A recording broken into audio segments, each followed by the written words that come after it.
Welcome to the Industry 4.0 podcast with Grantek.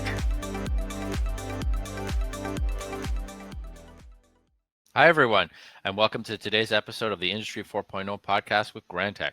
Industry 4.0 podcast with Grantek delivers a look into the world of manufacturing with a focus on stories and trends to lead you to better solutions and outcomes.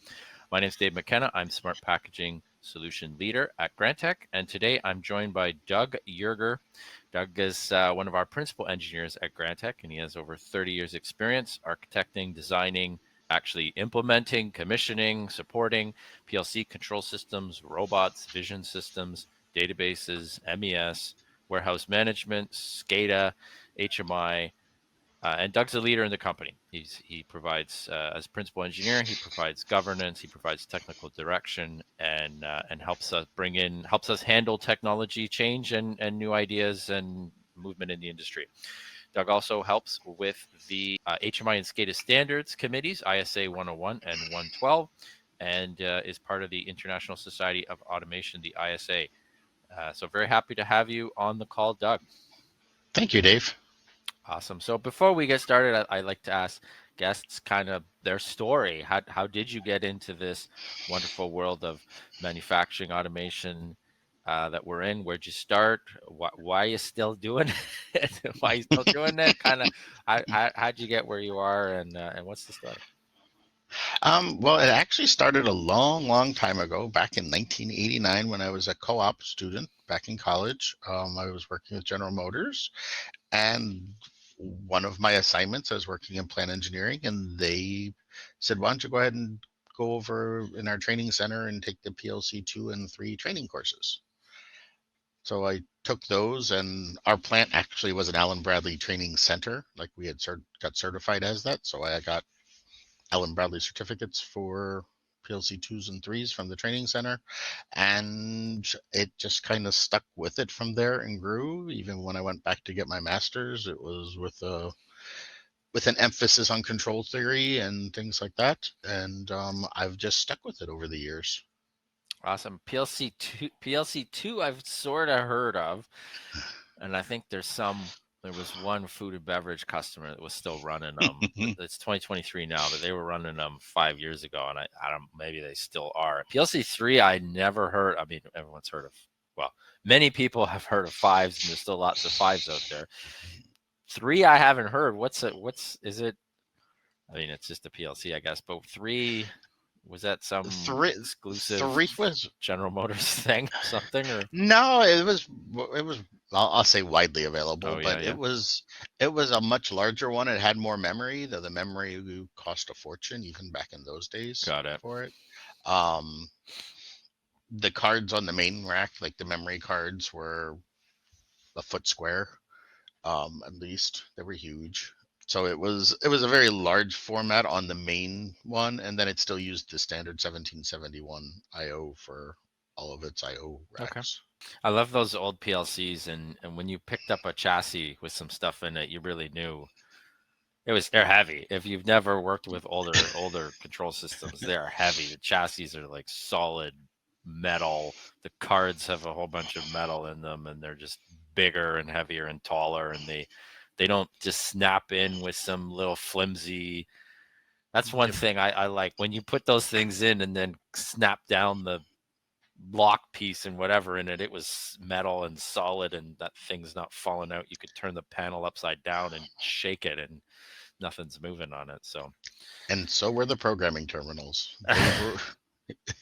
Awesome. Well, was that like those like suitcase kind of?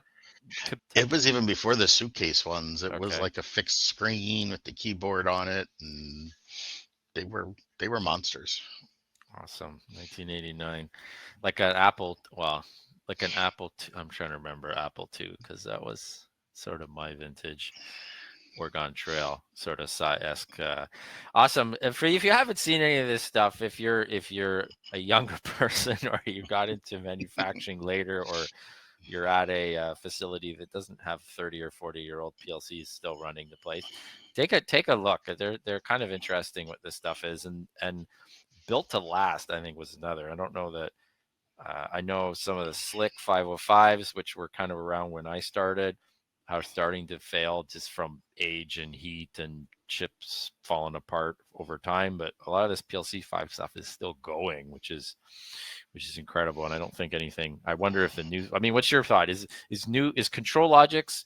Is it going to last? Can you run a, I don't know, 5561 or a 71 or whatever? Do you think those are going to be physically still okay in 20 years, 30 years, like some of the PLC 5 stuff is? Or I think if there's my biggest concern isn't even around dust or dirt. It's more around if there's drastic heat changes, heat? that the plastics are gonna fatigue quicker than a lot of them. Like you said, there was a lot of metal in the chassis Yeah, and support structures, where now a lot of it's all plastic based. yeah. So I think you might have some more issues with the plastics fatiguing more and cracking from heat changes than actual degradation of the equipment.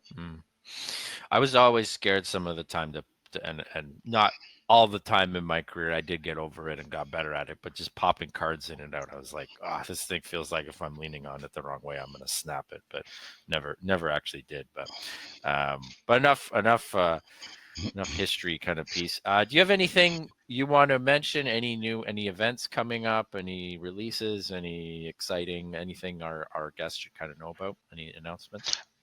Um, I'm kind of excited with the fact that the ISA 112 committee will be releasing their the first official copy of the SCADA standard.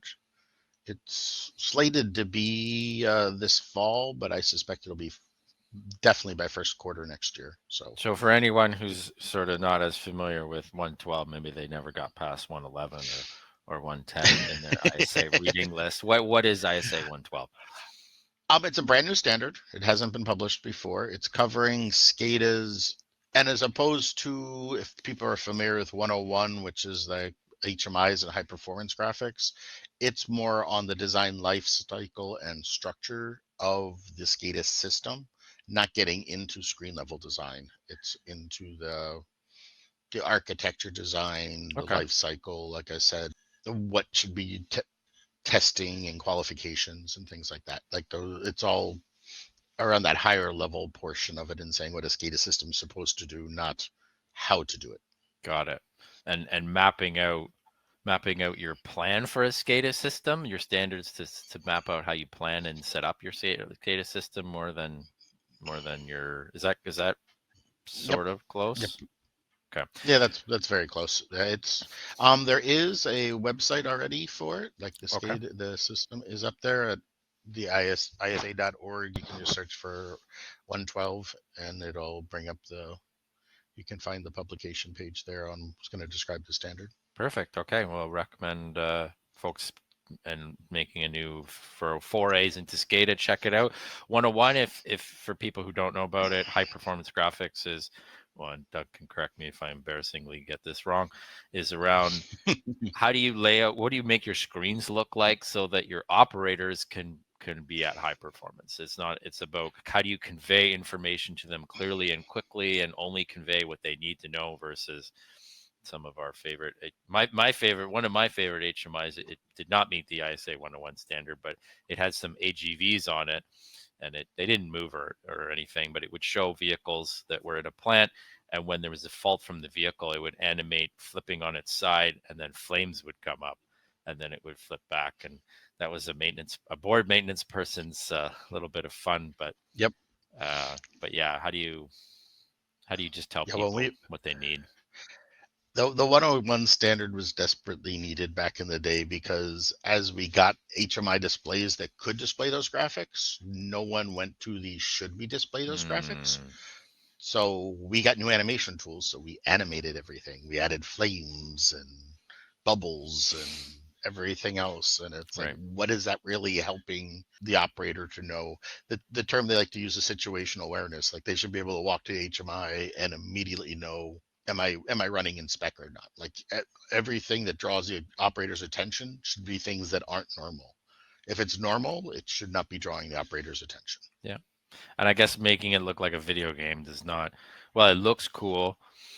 It's not the point. It's not for the operator. It doesn't help them know what's going That's on. why you see a lot of the very muted colors. There's lots of grays and whites and blacks for normal states, because colors what's drawing your attention. And if you look at some old HMIs when everything was blue backgrounds and everything on the screen was colored and all that, it was just an assault on your senses to try and figure out what's going on.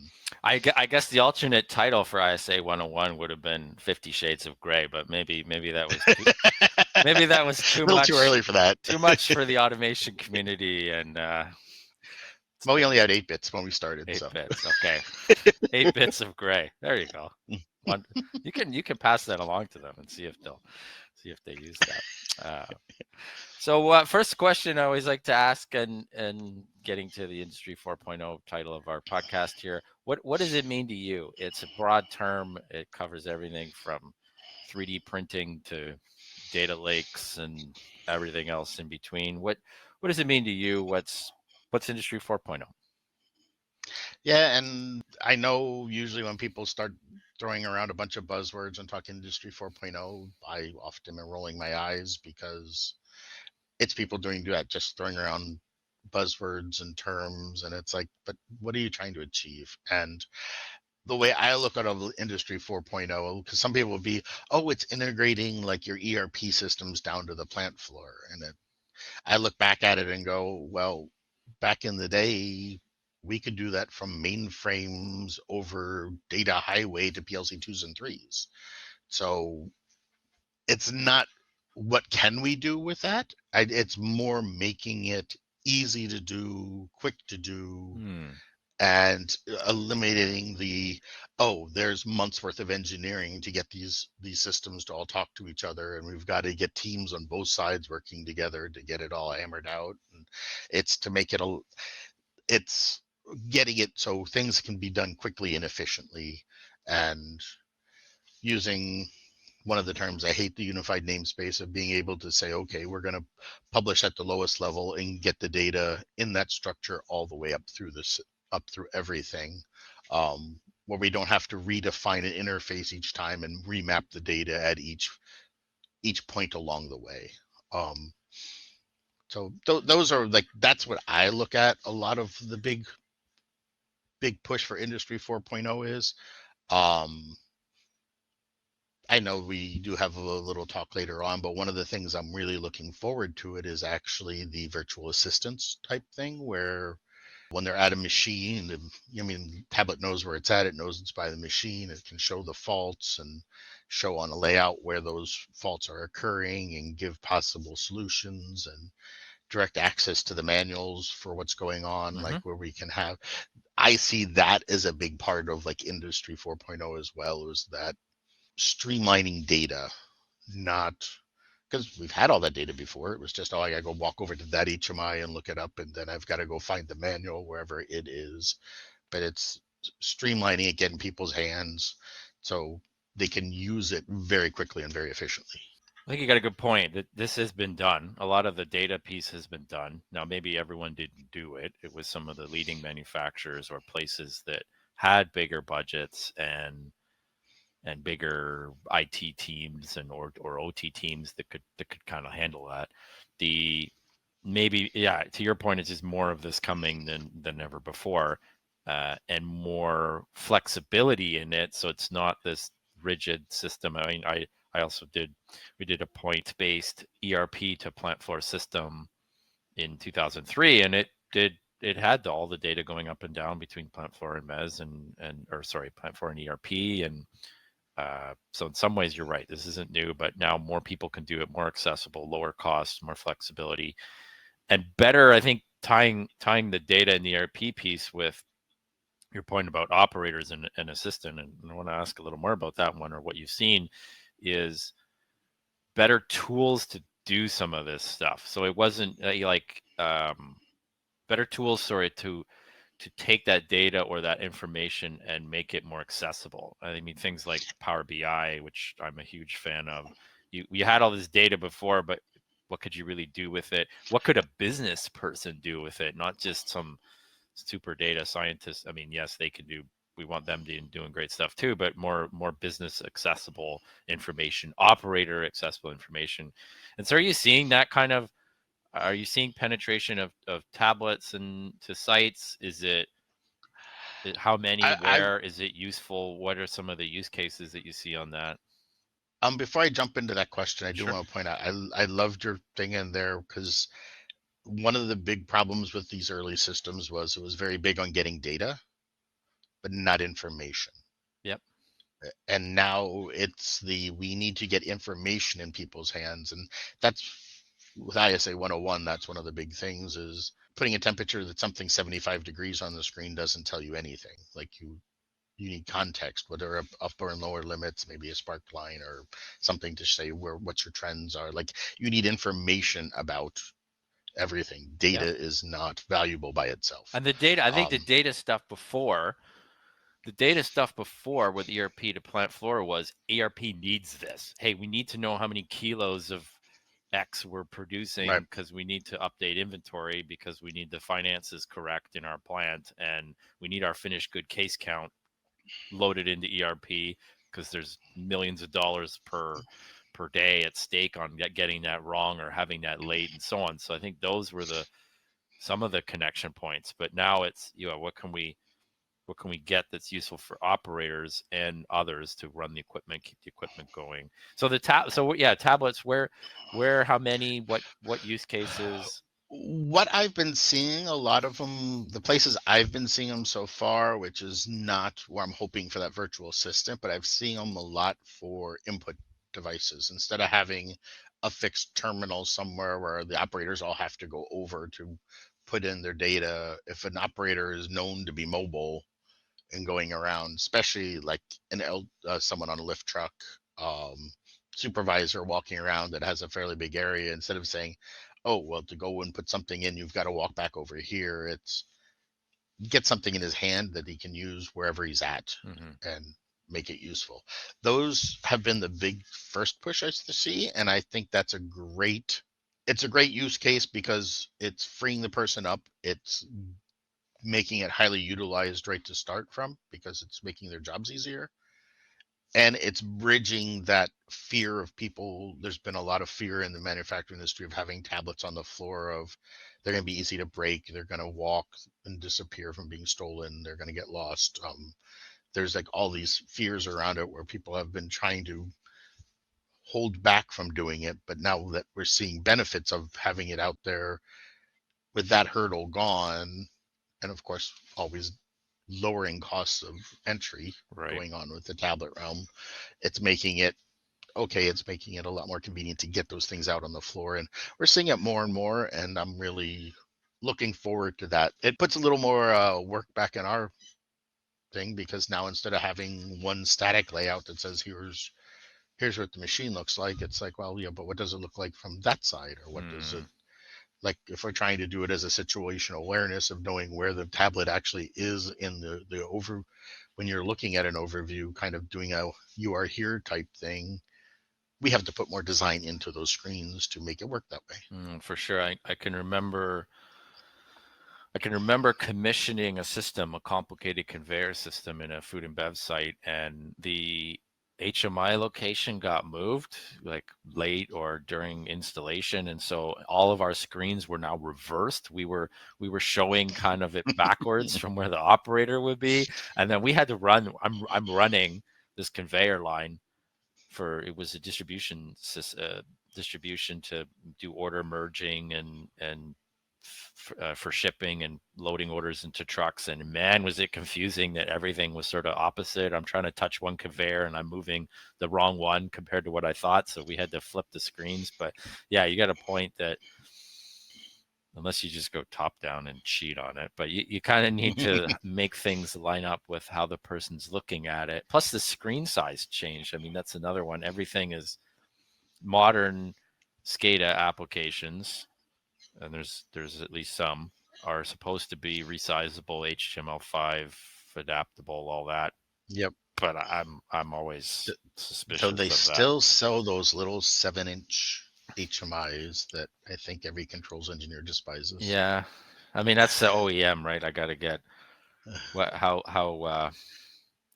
how cheap can I go? And a space thing, I guess that's another. These tablets, you can have a fairly nice sized display or decent display. The person's holding it fairly close, and then you're not having to put in a giant stainless steel panel that's slope topped Yep. and all that cost and And run theoretically, they conduit. don't need to be washed down because they can be put over in the office during washdown. Yeah. Like they're not going to be on the floor during the washdown Yeah. period. Yeah, there's such a strong case for those, and then at the same time, there's if someone needs to run that machine, and are you seeing it for bonus things like? Are you seeing it for machine control, or are you seeing it just for bonus things like get me the manual and help me be a better operator, but I can still run over and touch something on the line that's built in that says stop start? Most of the things I've seen have been on the bonus side of it. Okay. We have done one project where they were using tablets in like a production environment for it. There was still a terminal it was POU valves, like in a farm environment. Yeah. But they also had a tablet for the whole area where they could also do them from. So they had both ways, but there was still, and those point of use ones were tiny little screens. So the tablet actually gave them more real estate to Much work better with. screen. But they did have a fixed one as well. As for that exact reason, going, oh, the tablet's battery's dead. I gotta go charge it. How can I? You don't want to lose production because a tablet's got to be plugged Yeah, in. I can't reset the stack light's going red. I have no idea what it is, but hold on, I got to go charge my tablet. Yeah, that's not a good story either. So okay, so more on the bonus side with the exception of where there's a garbage HMI that's I guess meets the bare minimum requirements, but maybe The isn't one good site enough. where the supervisors are carrying them around, they have a cart where they at the start of the shift they grab one off of it, and it has charging stations that show the status of the batteries. So they grab a fully charged one, and if it dies before the end of the shift, they go back over, swap it out, and when they Yeah. log in, it takes them to where they're supposed into the areas they're supposed to be in. So, I mean, people have been keeping radios going for maintenance and others right. for thousands of years, really. So shouldn't be Those tend anything. to have swappable batteries, though, opposed to That's swapping the true. whole device out. That's true. But it's still. I mean, some radios don't, and you do swap out the whole radio. But yeah, but it's one of those. It's manageable. It's just you need to have a plan for it. What's it going to be, and keeping an eye on battery life Mm-hmm. You see this and making virtual sure. assistant? Are you seeing or do you predict a kind of trend to? I know customer service and website stuff is moving to this bot thing almost, where there's a bot that says, "Hi, I'm the case packer, and I'm having trouble with this fault. Can you come over?" Or tells you, "Hey, would you like to see the CAD drawings for this?" Or which? I can see it at some point. I don't see it in the single digit years yet for that because we don't even have the ability to get a lot of that information to the operator manually right now, let alone try and automate the whole way through it. So I think there's a lot of steps to go through to get there. Yeah. At the rate that AI or bot type supports progressing, though, by the time we actually get that support on the floor, it might make sense to go straight to the bot because it'll be that mature of a development by then where it won't be hard to implement. Yeah. Interesting. I mean, that Just would to get be. Oh, go ahead. Go ahead. I guess just one more thing for controls engineers to have to stuff in their utility belt of things they have to know. Bot programming. Oh, the bot. I mean, hopefully you're loading with text or something like that, or it's learning, I guess, on its own. We did pursue with a couple customers. We talked about on our label verification side, troubleshooting kind of wizard or a troubleshooting menu. So you'd show images of 5 kind of things that can go wrong. It's something got dirty, camera got knocked out of position, it's out of focus, whatever kind of things that can prop up, and then you touch the one that you had, and then it would say, hey, here's what that problem means. Or you touch a fault, and then it has similar, it shows you pictures of it might be because of this. Is it because of this or this? You touch that one, and then okay, well, here's what you need to do: clean it or repoint it or something like that. And I know it's kind of surprising to me, and I don't know if it's because of budgets, or I don't know if it's because automation projects work for capital engineering sometimes, who kind of wants to put things in and then is moving on. not all of them, of course, not you. If you're listening, you're a good steward of the plant. You're capital project engineer, but they'll there's so many help things that get baked into software, but it's rare or not common to see it in automation stuff. There is no help. There is no help that gives further details of what a fault means or recommended action. It's I've seen a few of them, but it's not a common to me in OEM equipment and lots of stuff. It's not some of them have it, but pretty rare. Yeah, I'm one of the things I'm hopeful for with this trend, and that is getting rid of the tribal knowledge around each specific piece of equipment and pushing it more toward, oh, it's a photo eye issue here. And the tribal knowledge is about how a photo eye works, not how this specific photo eye is tied to Mm-hmm. this machine. Yep. So you don't, so it's simplifying that level of entry, like that level of knowledge needed to be doing the troubleshooting to ease the pain when your 25 or 30-year-old veterans retire and now all of a sudden no one can keep a machine running where it never had issues before because the guy knew exactly where to tap. And I joke about it, but I've seen people do that where it's like it's making this funny noise, and the guy goes out and taps the machine a certain way, and it's like, yeah, it'll run for another 2 days now without making any noise. And that's been a common theme from many guests is turnover, institutional knowledge is going away. It leaves the company, walks out the door. It's hard to measure the impact of what that is, and then we're trying to use technology to improve that. And I wonder maybe I guess this is a good thing, or maybe you could look at it cynically that the industry didn't do this as much before, but some of this is just good design and making things clearer. And maybe you don't need a cloud data lake, wireless 3D printing, tablet robots because you could if you just named your faults better. So your alarm says this photo eye in this spot as opposed to or server communication failed instead of putting some confusing software name that no one knows what that means. Put the name of the server in the fault. I don't know. There's stuff you can do with good design to really help. I mean, Help, right? discrete manufacturing, typically, like the first level alarms you have are just this proc switch didn't make. Yeah. PX 28.32 didn't fail to whatever. Yeah, Yes. failed to close, Failed. whatever, failed Failed. to open, and you're like, okay, it's not even telling you which motion was trying to happen in order for Yeah.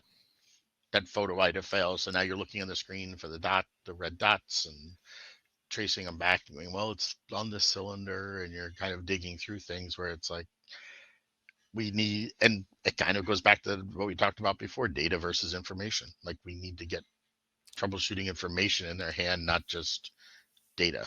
Yeah.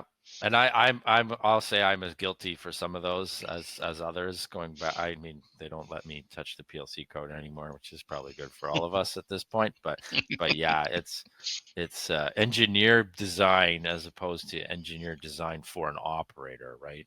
And hopefully Industry 4.0 really whether we're all 3D printing everything with AI in the future or not, at least we're hopefully more operator focused and in our mindset of industry 3.0 stuff we're building if we are or for just another question kind of where do you see do you see this for plant managers too? We talked about operators, we talk about maintenance people, tablets. Where's the plant manager in this? Are they I do see it. It's one of the things that I I hate the data lake that we in previous iterations of this where we just were like, we just need to pump everything up so everything's available, and then there's just too much there's too much data and no information. Where I think there still needs to be some idea of, okay, what is useful to the plant manager, the district manager that has multiple plants? What does the production manager need? What does the line supervisor need? Like, what are each of those layer need? And that we need to get the information to them for what they need, and probably expand a little ancillary beyond it, just to kind of let them do a little digging, but do they need to know every fault that's going on the line? Probably not. Like that, they can investigate that through the other systems. Like they don't need that on their devices Right. necessarily. Because once again, it's like if you're just pushing all this information up, you know how it is. You have so much stuff on your phones already. Like if you just keep Yes. giving more and more and more, they're going to stop looking at what's important. And we need to keep the important stuff in front of everyone's face at all times of what's going I guess on. that's a question on all this, particularly again, tablet, but plant managers, operators. Do you see any signs of notification fatigue? Because I know I feel like I heard some story at a customer where they had integration with uh, either text messaging or alarms or some app, then operators message on it, maintenance message on it, and now it's escalating, which is kind of good, but kind of now all those people that this escalated to, the business unit manager, the supervisor, the plant manager, everyone is now calling that same maintenance guy to say, hey, how's it going? How you doing on this? What's the state of it? Yep. And it's like, do we really, are we pounding people excessively with notifications, and then because the people we're notifying are then going to call someone else who's going to then work on this? And is that, are we hit overload on that? Do you think places I, I are, how do you manage that? I haven't seen enough of it implemented yet to Okay. see the overload. One of the projects I did back in the 90s was implementing a run a quality run stop system. You know, the pull chains along the line to where they can shut down the line. Now I'm really dating myself here, but we set up a system that when they pulled the pull chain, it would actually page the supervisor in the area with a alphanumeric pager and tell them which chain was pulled in their area and that the line was going to be stopping for I it. was gonna say pagers when you said 90s. Got to be like, hold on, my Yep. beeper is going beep beep. Yep. You felt like an important person when your beeper went off in the night. But even back then, people got notification fatigue. Like if they Yeah. were having a quality issue in their area, they were just like, this thing's going off all day long because Mm, they were pulling the run stop that much. And it's like, so I mean, it's not a new problem. It is something we need to address because especially if you're doing email notifications, I mean, I'm sure you have it set up in your Outlook. If you have something that you get 20 notifications a day, what are you going to do? Create a yeah. little rule that puts it off in its own box that you check once a week. Yes. So that it defeats the whole purpose of those notifications. And for those of you who didn't know about rules in Outlook, you have now just saved yourself countless hours, if not days of your life now from this podcast. You heard it here on how to set up Outlook to disable those. I think one little piece, one trend, or I don't know if it's a trend, but new idea or wrinkle in this that I've seen customers use is Teams. So I think the advantage of Teams potentially for some of this notification is if a machine falls in the forest, does it make a Teams message? So if it makes a Teams message, now someone else can chat on that message, and then say it is escalated to somebody else. At least they can look into it and see the history and see who said what Yep. about this. So there's kind of a conversation history on that thread or chat message or channel or whatever. So theoretically, someone can look into it. Okay, yeah, this escalated to me, but I see 4 people have said something about it, and they're waiting on a part from somewhere that's coming in 4 hours. Yep. Okay, I don't need to pound into this as well, right? Whereas Now if it, in 3.5 hours, if you're the production manager, you might want to call and go, are we still on, is this yeah, still going to be here in a half hour? Like yeah, you might want to trigger you to set a notification for yourself to follow up on it when the time's appropriate, as opposed to being that guy looming over the controls engineer's head that's at the programming terminal. Go, when's it gonna run? When's it gonna run? When are we gonna be back up? yeah. Actually, things do get fixed faster. There's like a law for this or something. The more people staring at you while you work, the faster you can go, and the fewer chances of you accidentally breaking something else. It's a known thing about programming or maintenance in general. So yeah, and that's a fallback of SMS, right? If you get an SMS, you have no clue who's done what or said what, or there's no Yep. information about any of it.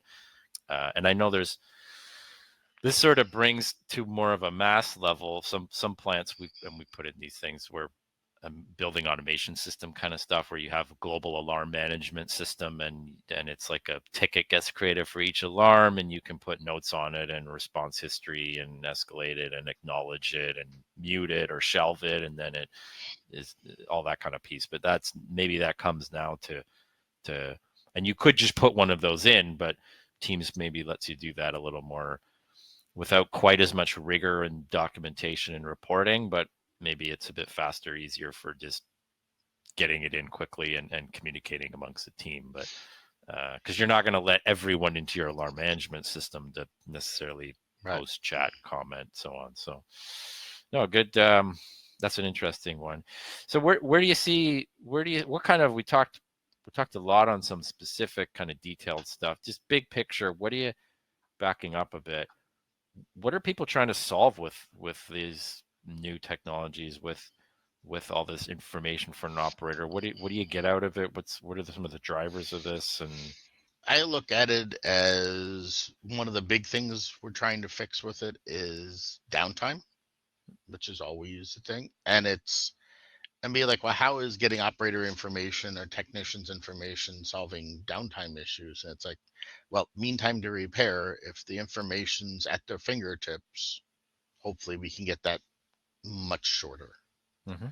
I mean, theoretically, we could take these virtual assistants far enough that it's like this photo eye is failing. He goes out on the floor and he is like, yeah, this photo eye's failed, and hits, request. And by the time he gets to the storage crib, they've already retrieved it and have it waiting for him because the system set the request already into their maintenance crib to say pull the part, where he doesn't have to radio it in and hope he gets the right one because the system has which photo eye it is in the system, what's its stock number, and we could tie all those together, make it very quick, and once again, shortening our downtime windows. Yeah, finding those pieces of that chain in repair to improve and send information faster amongst the team to speed up some of those pieces. Or even you could just send it to Amazon and they could drone deliver you. Photo eye lands it to line and smashes through the skylight, and then you just plug it in, and away you go. No, interesting. I think it's a lot of the classic ones. I wonder, and here's, I'm not supposed to be cynical on a podcast. I think that's something in there about podcasts.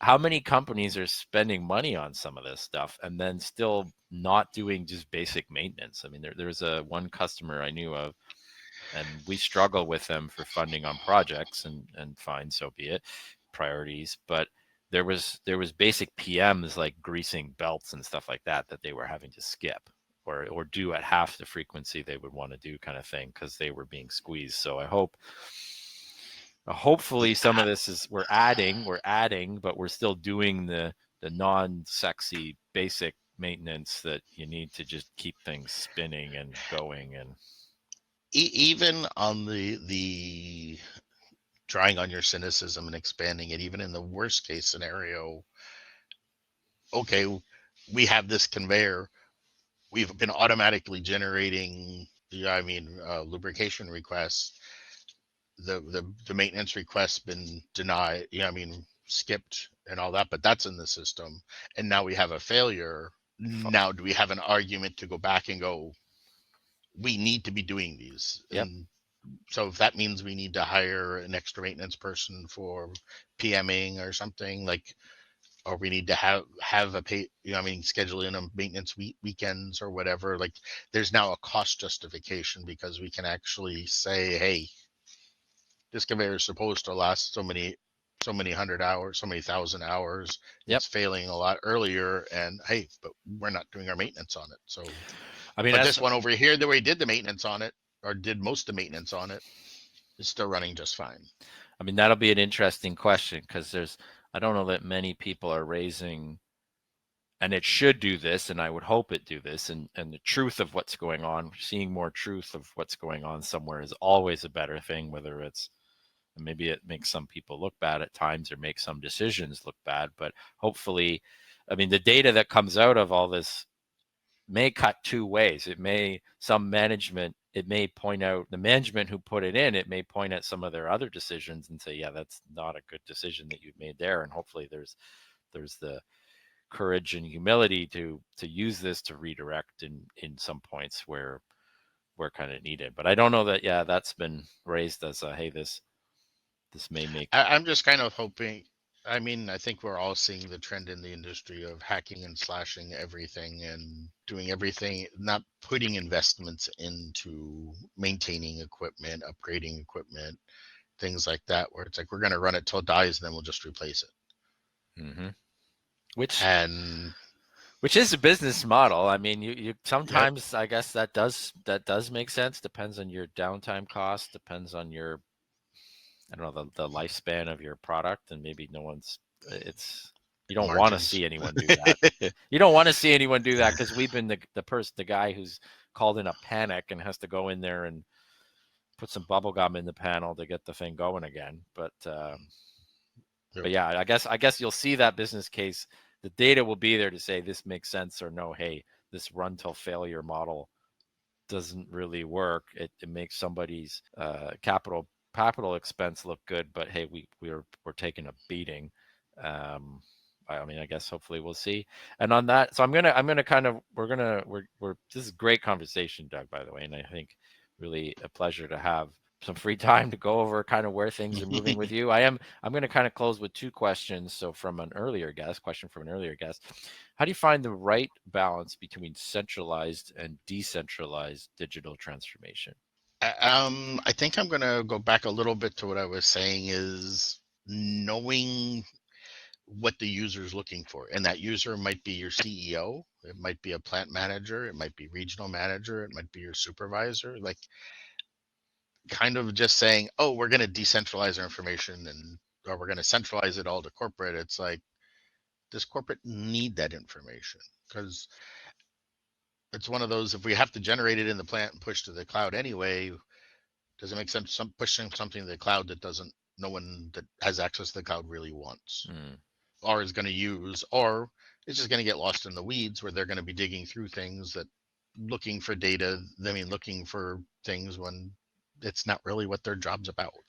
So, I mean, I look at it as what does the user need, and like I said, the users can be anything, and then deciding where does it make sense to draw that what should be decentralized versus centralized, and going from there. And it's case by case. Some plants might be, hey, the CEO wants full visibility down to the floor. It's like, well, now at some point you got to have everything centralized so he can get to it, like, or at least available for him to drill into the plants themselves if it is staying decentralized. Right. And I think because everyone like to your point, it's a corporate culture piece too, right? That different companies run super lean on corporate, so there's no point in putting much for them because there's the two people that work at corporate kind of thing, and it's just the sites run their own show, and